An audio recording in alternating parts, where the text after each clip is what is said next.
I was 18 when I was diagnosed.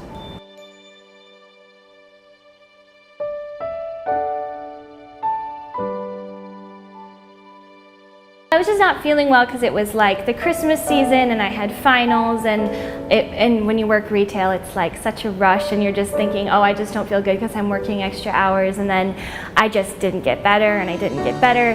Then I was at work and I fainted. That was kind of a sign that I needed to go to the doctor, that I needed help. There was something wrong with me at that point.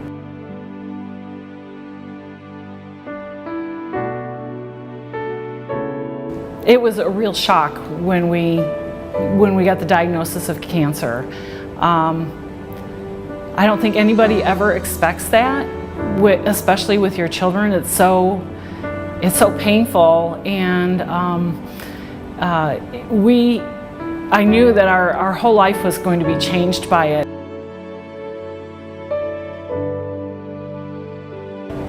They started the treatments immediately, so there was no delay.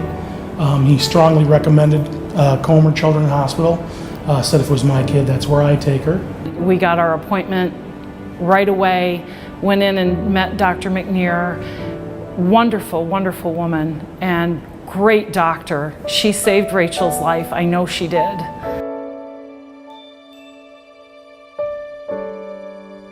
Rachael was diagnosed with acute lymphoblastic leukemia, or ALL, and this is a leukemia that we see very often in pediatrics. It becomes less common in patients as they get into adulthood. But we have learned that young adults with ALL have better survival outcomes when treated with pediatric protocols. And so by referring Rachael to our adolescent and young adult oncology program, we were able to treat Rachael on one of these pediatric protocols and give her the best chance of cure. Rachael was great. She was very positive the whole time and never complained at all about anything we asked her to do.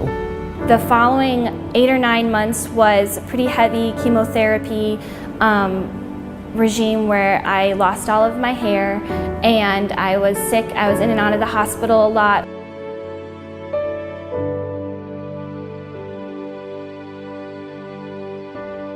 I just tried to remember that, you know, it's not the time, it's not what you're given, it's what you do with the time that you're given. You know, it's not about how many years you get, but what you do with your years is really what's important. And just trying to stay positive into the fact that even if you don't get better, it's still a way to look at life in a way that most people don't get a perspective on.